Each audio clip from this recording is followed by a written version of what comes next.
Bienvenidos a otro debate de Sanitaria 2000. En esta ocasión vamos a abordar un tema muy interesante que es el de los médicos extracomunitarios. Para abordar este asunto nos acompañan hoy, a mi izquierda tenemos a Seila Justo, presidenta del sector de médicos jóvenes IMIR de AMITS. Bienvenida. Buenos días. A mi izquierda, Vladimir Arteaga, tutor de residentes de cirugía general y del aparato digestivo y miembro de la comisión de docencia del Hospital Universitario de Guadalajara. Bienvenido. Gracias. A mi derecha tenemos a Beatriz Vallejo, cirujana plástica y miembro de la Junta Directiva de la Asociación de Médicos Especialistas Extracomunitarios, ASOMES. Bienvenida. Muchas gracias. Y a mi derecha tenemos a Concha Nafría Ramos, directora general de profesionales de la Gerencia Regional de Salud de Castilla y León. Buenos días. Bienvenida. Vamos a empezar por el tema de la homologación de títulos. Uno de los grandes desafíos es agilizar su tramitación. Lanzo la primera pregunta: ¿qué debe hacer el Ministerio para acabar con el colapso de la homologación de títulos? Si les parece, vamos a empezar por aquí. Seguimos por aquí y luego vamos a ir cambiando el orden. Seila, cuando quieras. Pues yo creo que sí, evidentemente tienen que agilizar la homologación, tanto en positivo como en negativo. No puede haber profesionales en el sistema sanitario que estén sin homologar, trabajando y ejerciendo la medicina y, bueno, pues obviamente la respuesta es sí, hay que homologar con agilidad. Vladimir, ¿usted qué opina? Sí, bueno, un poco me pareció lo que opina Seila, ¿no? Yo creo que es necesario homologar, pero realmente, ¿cuánto es el tope máximo que se debe esperar para homologar un título? Porque yo creo que en la actualidad pues hay un excesivo tiempo de espera para la homologación del mismo, ¿no? Entonces, habrá que ver dónde está el cuello de botella para este problema, ¿no? Yo creo que si esta gente del Ministerio nos podría explicar un poco más dónde se estrecha los márgenes para poder llevar a cabo este problema, ¿no? Resolverlo. Por aquí, Beatriz. Pues teniendo en cuenta que el Real Decreto del 2010 prometía la solución de la agilización de esta homologación en 6 meses, actualmente se está presentando en 36 meses. O sea que es una gran duración para esperar la tramitación de esta homologación. Así que, claro, si hay 5.000 títulos que están esperando a ser homologados y en este momento pues no se han podido solucionar después de haber pasado 8 años, pienso pues que necesitaríamos un poquito más de contratar personal para que agilizaran este tipo de procedimientos. Concha. Sí, yo exactamente igual considero que el Ministerio debe agilizar la resolución de todas las solicitudes de homologación. Nosotros desde las comunidades autónomas estamos facilitando la realización de prácticas en aquellos supuestos que es un requisito necesario, pero sobre todo dada la situación que tenemos en este momento de déficit de profesionales en algunas especialidades, sí que es fundamental que el Ministerio agilice la resolución de todos los procedimientos pendientes. ¿Están a favor de que la homologación de títulos sea transferida a las comunidades autónomas? Por supuesto que estamos a favor. Yo creo que no hay ningún inconveniente legal ni de cara a la gestión para que esa transferencia se pueda producir. No obstante, es una pena que no esté el Ministerio aquí para que se pueda pronunciar sobre esta propuesta. Beatriz, ¿me pides la palabra? Sí, quería comentarte algo. En Alemania, por ejemplo, que es un país de la Comunidad Económica Europea, lo que suelen hacer es, a través de sus comunidades que tienen su nombre en particular, lo hacen a través de las comunidades según las necesidades de las comunidades. Yo comprendo que en España no debería ser así, pues porque España es un país que está centralizado también, pero me parecería interesante que el Ministerio de Sanidad tomara en cuenta las necesidades que tienen las comunidades para atender estas necesidades y agilizar el proceso de la homologación. Por aquí, ¿qué piensan ustedes? En principio yo creo que tendría que el Ministerio hacerlo de forma homogénea y que al transferir esta cuestión a las comunidades autónomas podría darse el caso de encontrarnos 17 formas diferentes de hacer las cosas. Entonces creo que tendría que haber una ley estatal que no homogeneice estos criterios para que luego estos profesionales, si se establecen y se integran en el sistema, al poder moverse dentro del sistema, el sistema tuviera los mismos requerimientos para todas las comunidades, porque estos profesionales precisamente van a poder moverse por todas las comunidades autónomas. Entonces, en mi caso, yo estaría más a favor de que no se transfiera esta competencia a las comunidades. Pues yo también un poco... Sí, perdón, y si se hace, que sea de forma homogénea, claro. Yo también un poco como en la sintonía de Sheila, ¿no? Yo creo que si los títulos profesionales en España lo dan pues el Ministerio, lo suyo sería que la homologación, ya que ellos manejan unas normas y unos estándares de calidad, digamos así, que ellos también sean quienes homologuen los títulos del Ministerio, ¿no? El mismo que entrega los títulos a los españoles en general, los mismos deberían ser quienes homologuen los títulos, ¿no? Es mi opinión. Pues, Vladimir, ya que ha hablado usted, continúo con usted la siguiente pregunta. ¿Cree que el médico que ha sido formado fuera tiene los conocimientos suficientes para cursar la especialidad con solvencia? En general sí. Yo creo que hay una variabilidad, porque hay diferentes países, diferentes currículos, diferentes formas de cómo se entiende la medicina en cada país, en cada región, pero en general yo creo que sí. La mayoría son médicos muy bien formados. Por ejemplo, bueno, yo vengo de Sudamérica, la escuela sudamericana, por ejemplo, hacemos 1 o 2 años más de medicina que lo que se hace aquí, además hacemos un servicio rural que ya hace como 1 año de médico más, entonces yo creo que tienen mucha experiencia. Entonces los residentes que hemos tenido en el hospital también se nota mucho, sobre todo los primeros años, que tienen mucho manejo, mucha experiencia, mucho recorrido ya, ¿no?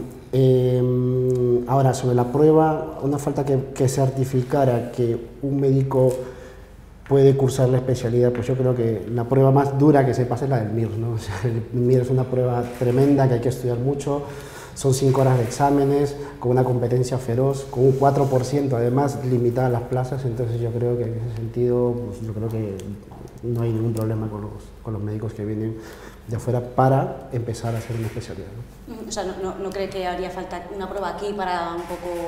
Digamos la homologación de título de médico, ¿no? No Sí. de especialista. Bueno, yo creo que en general si tiene un currículum que se acepta, que está de acuerdo a lo que se hace aquí en España, pues yo creo que no habría falta ninguna prueba.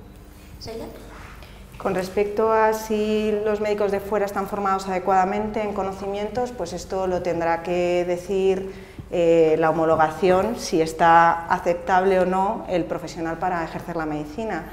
En otros sistemas como en Estados Unidos tienen 3 pruebas que pasar, que son 3 especies de reválidas, que son exámenes en relación a conocimientos, luego tienen que hacer un overship, que es una especie como de voluntariado para que conozcan el sistema dentro, todo aparte de los permisos de residencia que tengan que cumplirlos adecuadamente, evidentemente, y luego tienen que hacer un periodo de residencia posteriormente.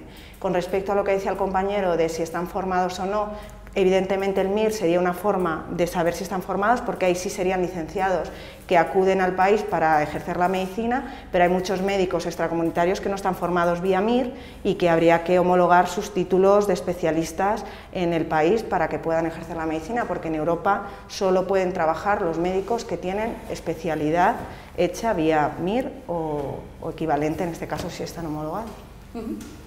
¿Por aquí? ¿Quieres? Bueno, sí, yo creo que bueno, una vez que para cursar una especialidad es requisito tener homologado el título y haberse superado la prueba selectiva del MIR, desde luego hay garantías suficientes que demuestran que la capacidad de ese profesional es equivalente al resto de aquellos profesionales que han superado el MIR, que ha superado la prueba correspondiente. Con la homologación y la prueba, desde luego, esto nos demuestra que la capacitación es la misma, es adecuada. Bueno, que si están bien preparados o si están bien formados los médicos especialistas que vienen de otros países, sobre todo latinoamericanos, yo pienso que sí, están muy bien preparados. En general, la especialidad en Latinoamérica es una especialidad unida a una universidad. Son títulos universitarios, es decir, que están homologados por una universidad. El tiempo en el que se preparan este tipo de especialistas difiere en España, en que en España el médico interno y residente está en un bloque único, mientras que en el latinoamericano, que es una forma americana de hacerlo, es que esa parte del internado forma parte del pregrado, es decir, después de terminar la carrera de medicina, el médico hace un año de internado, que es como el primer año que hacen los MIRES aquí, que es el que llaman de puerta. En ese año de internado que se hace en el pregrado, el médico pasa por todas las especialidades, siendo el médico que actúa, es decir, es el que atiende. Y después de esto ya se gradúa como médico. Posteriormente a esto hace un año de rural, año que tiene que estar certificado por el Ministerio de Sanidad, es decir, es en el momento que te entregan a ti tu carnet de médico. Y después de eso ya hace los años de residencia, que ya no junta el año de internado. Es por eso por lo que en general se dice que cuando presentamos nuestros documentos para homologar el título, nos dicen que nos hace falta un año de educación básica, pero es que esa está dada en el pregrado. Entonces, yo sí considero que están bien preparados. Pienso además que no solamente uno tiene que estar bien preparado, sino que uno se tiene que adaptar al país donde va. Y estoy de acuerdo en que cuando se va a otro país diferente, uno tiene que actuar según las normas y las oportunidades que hay en el país diferente. Entonces, en este sentido, creo que estos médicos que venimos de otros países debemos demostrar, y estamos en disposición de hacerlo, demostrar esa capacidad que tenemos para adaptarnos al servicio español. Y es de lo que nos quejamos nosotros. Es decir, si cuando vamos a homologar un título nos dicen que nos hace falta, según su criterio, un año de educación básica, yo estoy dispuesto a demostrarte que lo hago y estoy dispuesto a entrar en el sistema en la manera en que tú necesitas que yo entre en el sistema, pero esa oportunidad no es dada. No es dada. Es calificado como no tiene los años básicos, no. No hay cómo compensar, es a lo que me refiero. Yo creo que no hay cómo compensar porque eso supondría una inversión y la verdad es que a mí se me plantea la duda de que si realmente existen médicos, porque yo creo que en España, faltan médicos, perdón, porque yo creo que en España no faltan médicos. Estamos hablando de que cada año están pidiendo el certificado de idoneidad alrededor de 3.000 médicos, el año pasado 3.500 médicos, la cifra más alta de los últimos 8 años, y esto supone que muchos médicos españoles están yendo. Entonces, si estamos invirtiendo en unos médicos de los que se están nutriendo otros países de la Unión Europea, entiendo que seguir invirtiendo en formaciones pues no es algo que sea de recibo. Lo que habría que hacer es ver por qué estos médicos están yendo y si es que se puede rectificar esta situación, porque yo creo que los médicos están yendo de España principalmente porque es el país que peor paga de la Unión Europea. Y entonces, claro, la oferta dentro de la Unión Europea es tan amplia que los médicos se lo plantean y aunque no sea algo que los médicos deciden de forma voluntaria, al final se ven obligados por la situación de precariedad, por la situación de inestabilidad laboral y por cuestiones pues, que en este caso pues ya quedan más o menos retratadas. Entonces, en principio, pues habría que un poco ver cómo se puede planificar los recursos humanos antes de pensar en soluciones externas y hacer inversiones con otros profesionales cuando ya las tenemos hechas, que cada profesional nos cuesta unos 200.000 euros formarlos en el sistema y estamos hablando de que 3.500 están yendo, si multiplicamos eso la pérdida es considerable. Es considerable. Y sí, yo un poco para entrar en ese tema que yo creo que responde también parte de la siguiente pregunta, que es la de que si la discriminación y condiciones laborales en España de los médicos extracomunitarios, ¿no? Yo también estoy de acuerdo con Sheila en esa parte, ¿no? Que a lo mejor sería cuestión para que los médicos, ya que se forman, se invierte tiempo, se invierte recursos en formar médicos especialistas, que además de altísima calidad, no se fueran también, dentro de esos médicos en forma, se están formando médicos extranjeros. Entonces, hemos visto que los médicos extranjeros, cuando entran al sistema MIR, entran con una tarjeta que es una tarjeta de estudios, es una tarjeta como un estudiante. Luego que pasado el tiempo, cuando terminan la residencia, muchas comunidades o muchos hospitales, o sea que es la gran mayoría, no le cambian esa tarjeta de estudios. Entonces, no, cuando salen y terminan una especialidad que el sistema sanitario español ha financiado toda todo el tiempo que esta persona ha podido trabajar en el sistema sanitario, pues entonces esta persona no puede trabajar en ningún lado porque no tiene una tarjeta de trabajo. Entonces, ¿qué hace? Realmente lo dejas fuera del sistema. Entonces, muchos de esos médicos pues o se regresan o van a la privada o se van a otro país a intentar buscar de una forma cómo poder cambiar esa tarjeta de trabajo, ¿no?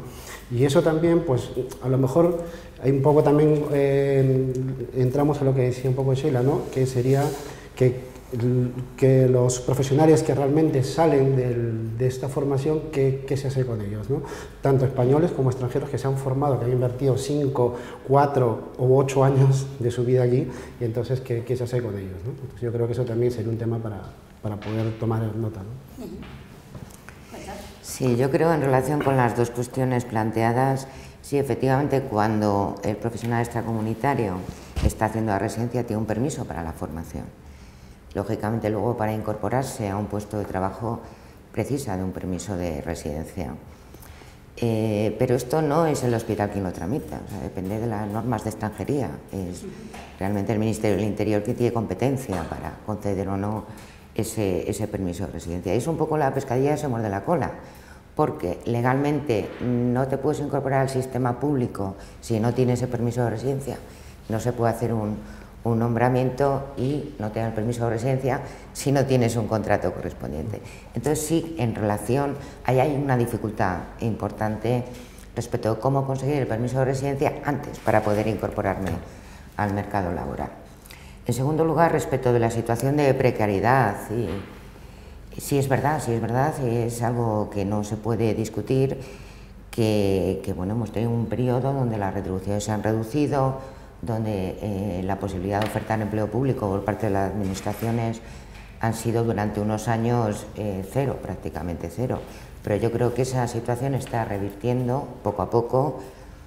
Ya yo creo que las comunidades autónomas en este momento estamos trabajando para dar una mayor estabilidad en el empleo, y eso es algo que se puede comprobar con todos los procesos selectivos que están en marcha para el ingreso en el empleo público. Y lógicamente también se están tomando medidas para revertir la situación pues, que se produjo de reducción de las retribuciones de los empleados públicos en los años pasados. Yo creo que estas cuestiones poco a poco irán mejorando, lógicamente. Vamos a pasar al segundo bloque, a los problemas que se puede encontrar un médico que viene de fuera a trabajar y a investigar aquí en España. ¿Creen que este médico extracomunitario padece discriminación de condiciones laborales? Concha, ¿qué tal por usted? Bien, la normativa, el Estatuto Básico del Empleado Público, que regula los requisitos para el acceso al empleo público en la Administración, sí establece como norma general el pertenecer a un país comunitario. Marca una excepción, y es en el supuesto en que una ley de la comunidad habilite tal opción, es decir, un profesional extracomunitario puede desempeñar un puesto en la administración pública siempre que la comunidad autónoma, mediante una norma con rango de ley, establezca esa posibilidad. Lógicamente, en este momento, en el ámbito sanitario, somos 3 las comunidades autónomas que hemos legislado para que el profesional extracomunitario pueda desempeñar un puesto de trabajo dentro de nuestro servicio de salud. No todas. Entonces, claro, la situación viene derivada de la normativa estatal. Entiendo que es fundamental para nosotros en este momento, porque yo de verdad que insisto en que sí tenemos un déficit de profesionales, sobre todo algunas especialidades concretas. Es fundamental poder habilitar este marco normativo para que el profesional extracomunitario que tenga la especialidad pueda desempeñar un puesto de trabajo dentro de ese servicio, dentro de los distintos servicios de salud.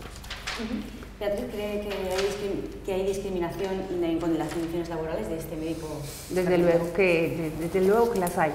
En muchas oportunidades las comunidades, en su necesidad, en su falta de médicos, ha solicitado la ayuda de estos médicos extracomunitarios. De hecho, en muchas oportunidades esos médicos han sido contratados desde su país de origen. Este médico acude a la comunidad y trabaja como lo que es un especialista sin el título homologado, Pero una vez se subsana el déficit de médicos, porque viene un médico MIR, este médico extracomunitario es despedido desde luego de su sitio de trabajo.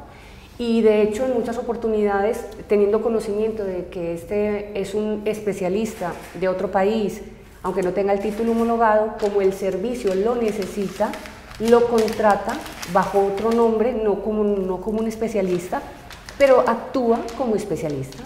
Eso ocurre mucho en especialidades muy requeridas, por ejemplo, las de pediatría, ginecología y obstetricia, anestesiología, porque es tanta la necesidad, o sea, tanto el déficit que es que tienen que suplirlo de alguna manera y se hace así. Y esto lo que hace es que, claro, el médico se ve discriminado desde el punto de vista económico y pues por su título, desde luego. Yo tengo que decir que en Castilla y León actualmente no estamos contratando profesionales sin especialidad.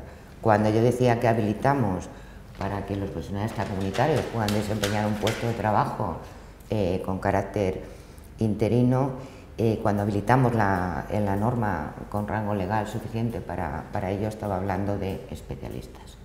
En principio, en Castilla y León, de especialistas homologados con el título de especialista homologado.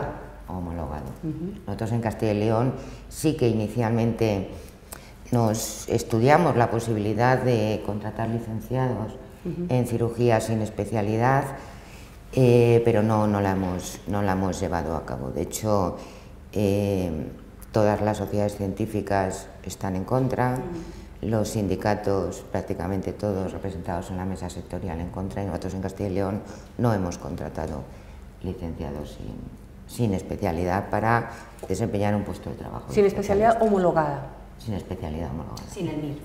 Sin el MIR. Exactamente. Eso. Sí.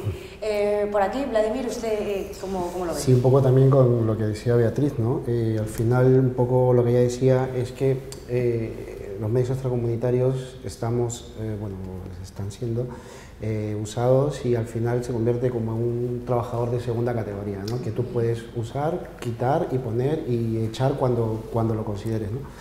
Y eso, pues claro, eso es algo injusto, ¿no? Y vuelvo a traer el tema de los residentes, ¿no? Que no cambiarle la tarjeta cuando hay un plazo mayor, la normativa es clara, es en mayor de 3 años con aprovechamiento, se puede cambiar la tarjeta de estancia estudio a una de trabajo, siempre cuando tú tengas un contrato de 1 año por lo menos, un contrato indefinido. Y entonces la mayoría de especialidades MIR son de 4 a 5 años, entonces está prácticamente dentro del margen, dentro del marco para que un médico especialista terminando el MIR pueda salir con su tarjeta de trabajo y luego pueda integrarse a la vida laboral en España, ¿no?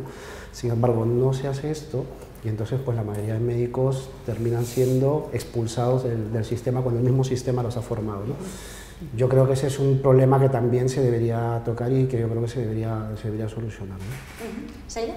Con respecto a lo que decía Concha de la modificación por comunidades autónomas, claro, el problema viene en que la modificación de una comunidad autónoma repercute al resto, porque al final son profesionales que al tener ser estatutarios tienen la posibilidad de moverse, están ocupando plazas estructurales y evidentemente yo entiendo que ahí pues en principio creo que esto, como he dicho al principio, tendría que ser de una forma estatal y con una ley que lo regulara. Por otro lado, hablaba la compañera Beatriz con respecto a lo que tenía que ver con profesionales de segunda categoría.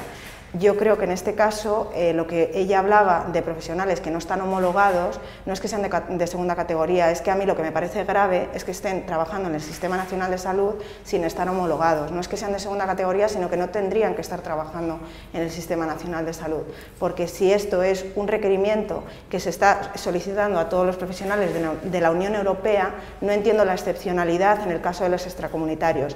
Incluso, aunque hayan comentado que hay un déficit de profesionales, esa excepcionalidad no es,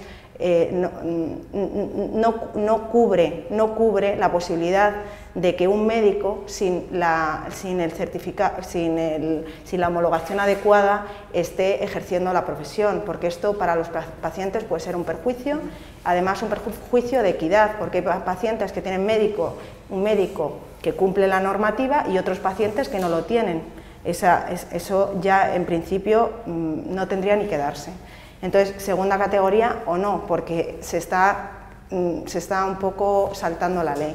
Y con respecto a que faltan profesionales, que era por lo que estamos contratando profesionales no homologados, evidentemente no faltan profesionales. Estamos hablando de que España somos el país que tiene más facultades de medicina del mundo, segundo país, el doble que todos los países de la Unión Europea. Entonces, están saliendo cada año de nuestras facultades, porque hay muchas facultades privadas, más del doble de plazas MIR. Es una boca de embudo. Cada año 4.000 médicos que se han presentado el año previo, médicos licenciados, como estamos diciendo, se vuelven a presentar al MIR porque no han obtenido plaza. Las plazas de MIR han aumentado un 4,5, este año son casi 6.800 plazas, pero aún así estamos hablando que se están presentando al MIR unos 15.000 médicos. Entonces, ¿qué es lo que está pasando? Pues evidentemente no se están planificando los recursos, porque si se prevé que en unos 10 años va a haber como un 70.000 jubilaciones, que la OMC habla en datos de un 30%, la OMC habla de un 40% de jubilaciones en los próximos 10 años. Se está forzando la jubilación de los profesionales médicos de 65 años. Por otro lado, las universidades no dejan de crear profesionales médicos licenciados en medicina que no pueden ejercer porque no pueden pasar la vía MIR, que es imprescindible y obligatoria, que esto creo que tiene que quedar claro hoy y que evidentemente es un requisito que no se puede saltar ni un extracomunitario ni un médico que sea de la Unión Europea. Entonces, ¿qué estamos hablando? De una ausencia de planificación de recursos humanos, no faltan médicos, no hay que buscar las soluciones fuera de los países de la Unión Europea, ni dentro ni en ningún sitio. Hay que ver cómo el sistema puede organizarse para que ni 3.500 médicos se vayan, ni las facultades estén así de copadas y se estén obligando a jubilarse los profesionales de 65 años. Habrá que organizar bien los recursos y no saltarse la legalidad y encima estar contratando profesionales sin especialidad. Es que a mí realmente esto me parece muy grave, muy grave. Claro. Con respecto a eso, estaba diciendo que lo que tú quieres decir es que todos los médicos especialistas que trabajen en España tienen que pasar por la vía MIR. Es que esto lo dice la normativa europea, no lo digo yo. Y lo dice la normativa europea, lo dice los reales decretos que se hicieron en relación a la atención de medicina de atención primaria también, que antes medicina familiar y comunitaria, PREMIR, no tenía formación especializada y posteriormente se hicieron normativa y real decreto para ajustarla, porque todos los especialistas de la todos los médicos de la Unión Europea tienen la obligación de tener una especialidad. Es una obligación y esto documéntate porque es así. Pero vía MIR no.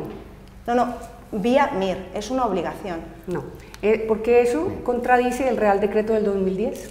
Pero es que estamos hablando de homologación. La homologación es lo que a ti te homologan como título, porque después de formarte en tu país, tú habrás hecho una especialidad en tu país, que es la que tú aportas aquí para trabajar en ella. Entonces, como no es vía MIR, evidentemente, porque no te has formado aquí, tendrán que homologar tu título para ver si estás capacitado para trabajar en el sistema, pero homologado como especialista en tu sistema. Vía MIR, hablo de vía MIR en la Unión Europea. La Unión Europea es obligatorio que los médicos sean especialistas, es obligatorio, eso está regulado. Eso está claro, pero no por vía MIR, porque hay un Real Decreto del 2010 y hay decretos inclusive anteriores en España para homologar títulos extranjeros que no pasan por la vía MIR. Claro, porque estamos hablando de homologación. Una cuestión es homologación, tú en tu sistema no puedes tener una vía MIR porque no existe. En Europa existe vía MIR y es obligatorio, todos los médicos de la Unión Europea tienen que trabajar vía MIR. En los países latinoamericanos existe una vía que se llama residencia. Bueno, pero esta residencia hay que homologarla y es la forma de que el sistema español, en este caso, sepa si estás capacitado o no con tu sistema residencia. No es vía MIR, evidentemente, pero es la forma de homologar tu título para ver si estás capacitado para ser cirujano, ginecólogo o médico de familia. De vía MIR. Es como un equivalente, ¿no? Se podría decir. Es como homologar tu título para trabajar aquí, porque para homologar mi título yo tendría que hacer el MIR aquí nuevamente. No.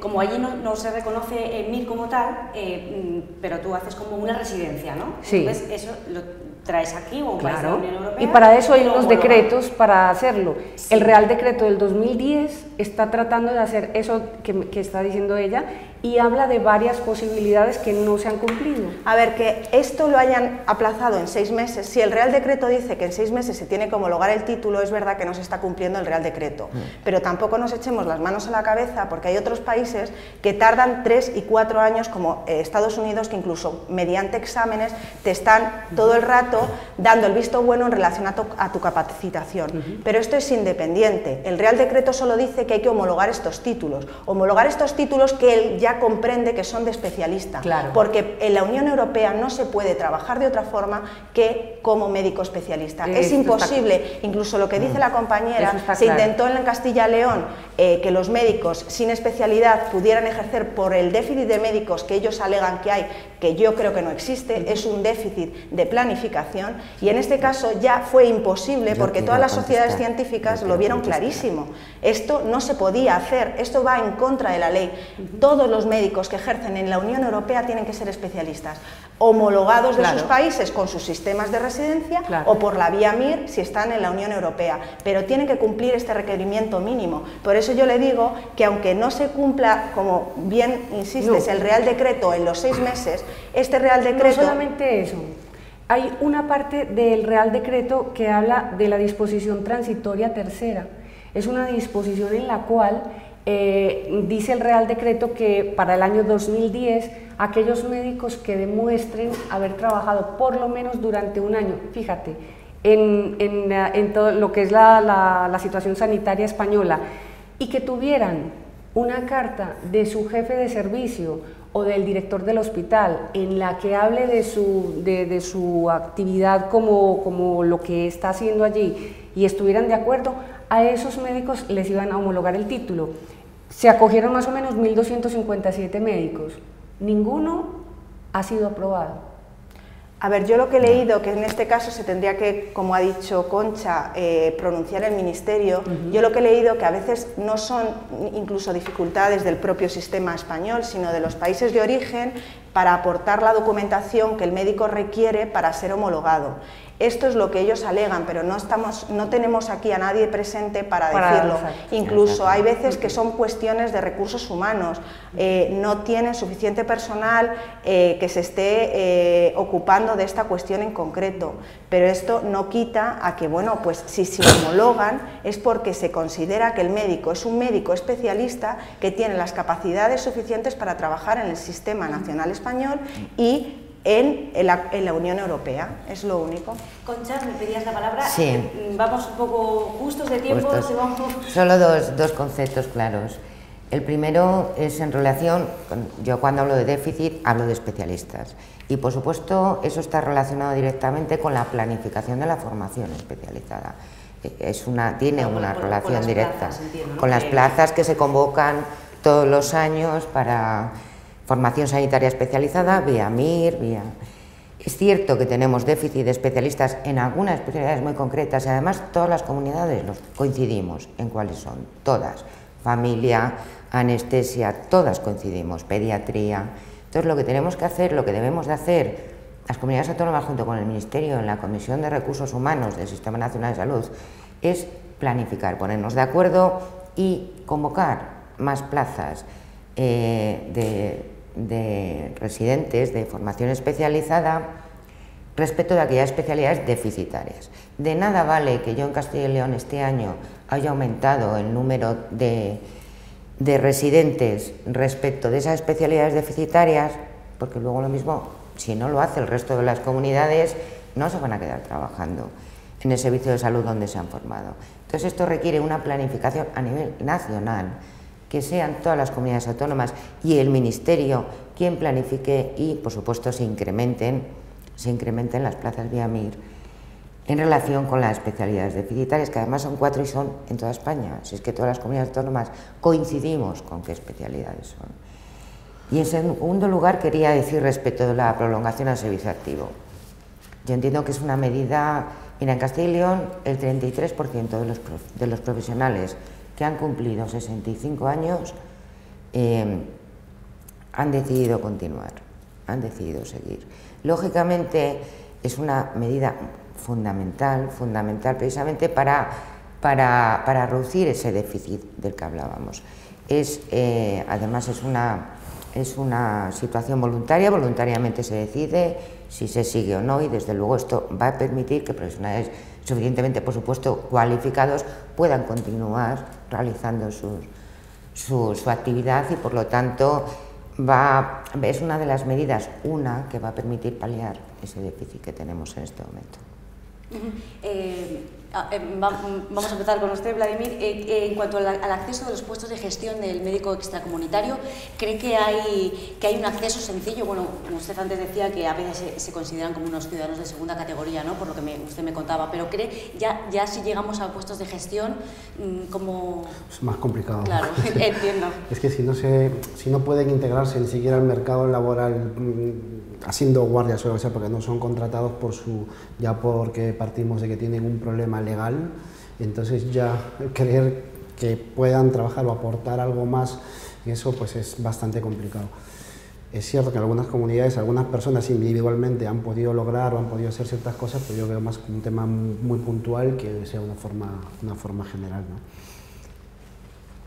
Sheila, ¿crees que es algo puntual esto o que tienen facilidades para acceder a puestos de gestión? Yo creo que el acceso sería el mismo como para todos. Si cumplen los requisitos mínimos de residencia, no tendrían por qué tener ningún problema para acceder a puestos de gestión, principalmente porque esto es totalmente diferente a lo que hemos hablado de la asistencia sanitaria. Para ejercer puestos en la asistencia sanitaria hay que tener una homologación del título, y esto es una cuestión aparte, y para ejercer un puesto en la gestión me imagino que tendrían solo que aportar la formación en gestión que tienen, y con sus requisitos de residencia ok, no tendrían ningún problema. Es decir, sí, en este caso no... El tema, por ejemplo, ahí es que para considerar una residencia, o sea, no vale la tarjeta de estancia por estudios. Es decir, yo puedo estar aquí, qué sé yo, 5 años, por ejemplo, con estancia de estudios y no soy residente, es decir, no tengo la residencia en España. Entonces, a partir de que me cambian la tarjeta,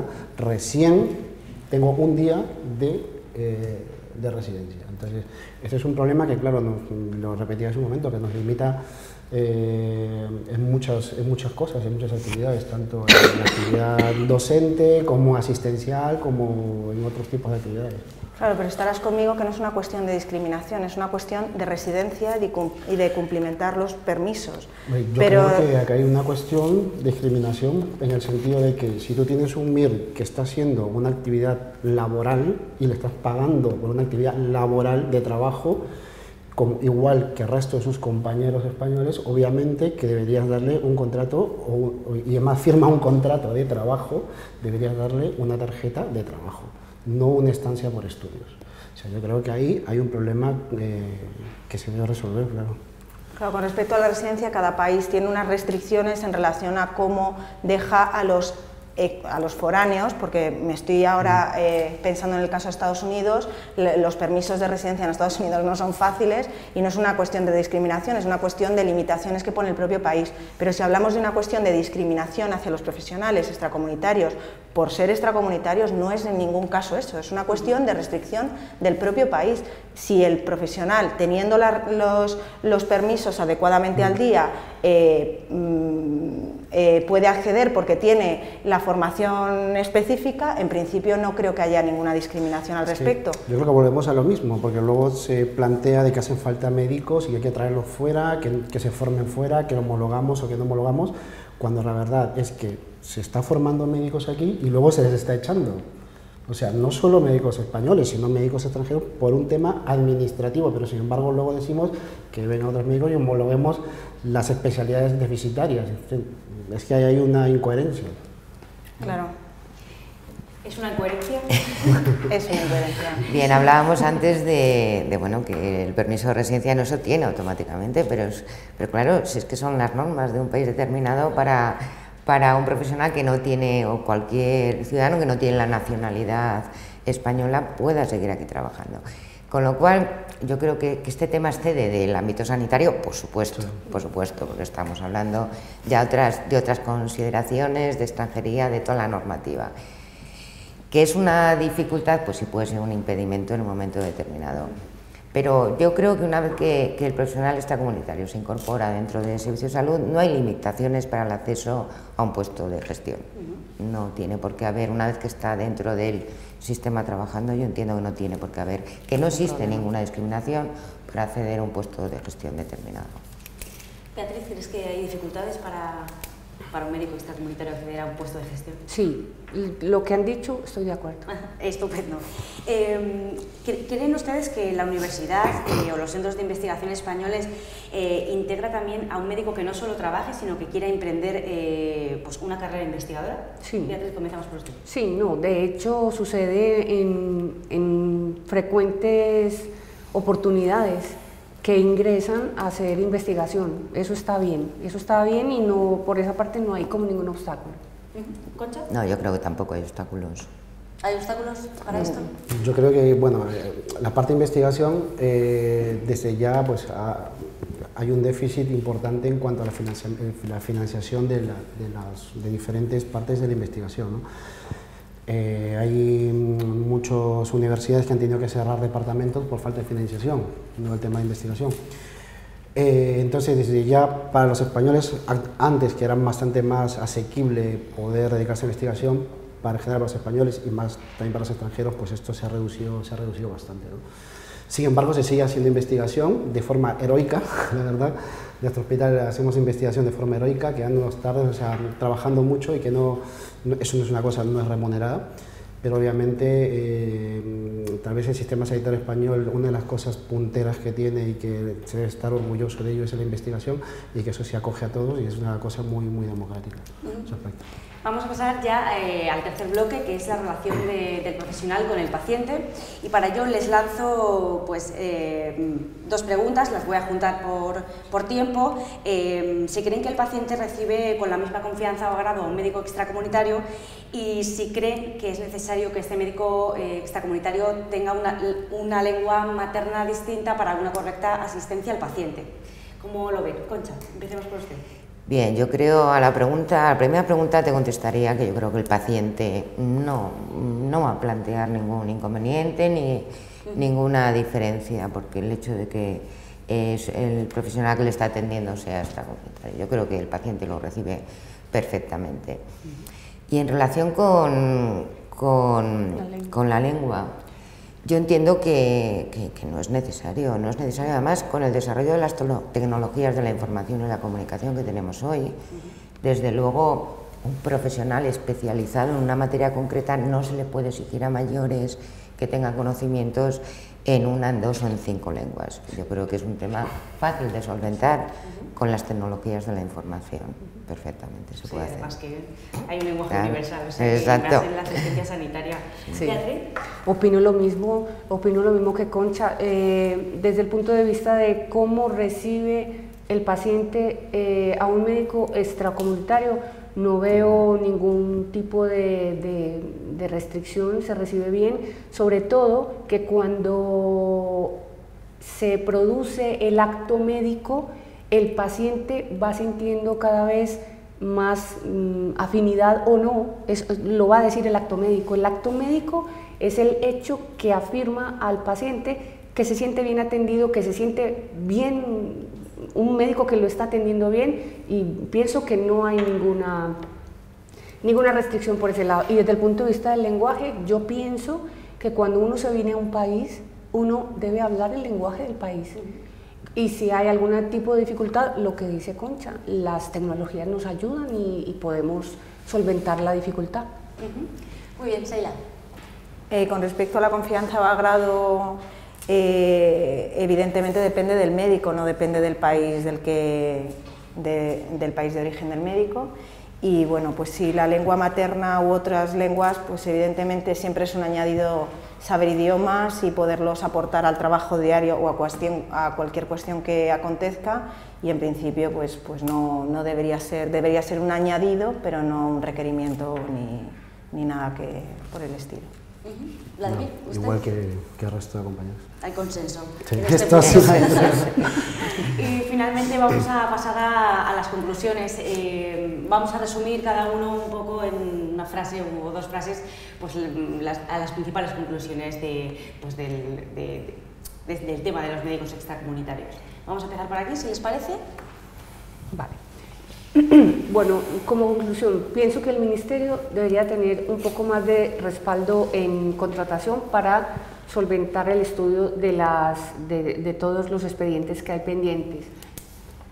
Pienso que es importante que se tenga en cuenta que los médicos extracomunitarios, especialistas extracomunitarios que estamos en España, en el 90% de los casos somos españoles y que merecemos que nos evalúen el trabajo que venimos haciendo, o sea, que no solamente nos evalúen con un examen si somos o no buenos médicos, sino el tiempo que llevamos aquí haciendo medicina y cómo la estamos ejerciendo, que pienso que es importante. Pienso que es importante que el Real Decreto del 2010 se retome y que se haga efectivo lo que el Real Decreto dice. Entre esos, la disposición transitoria tercera que está detenida pues, en el tiempo. Pienso que eso es básicamente lo que tendría por decir, que somos personas que estamos en España, que venimos a hacer trabajo bien y que el tiempo nos ha filtrado y nos ha seleccionado ya, y que eso tiene que estar tomado en cuenta. ¿Concha?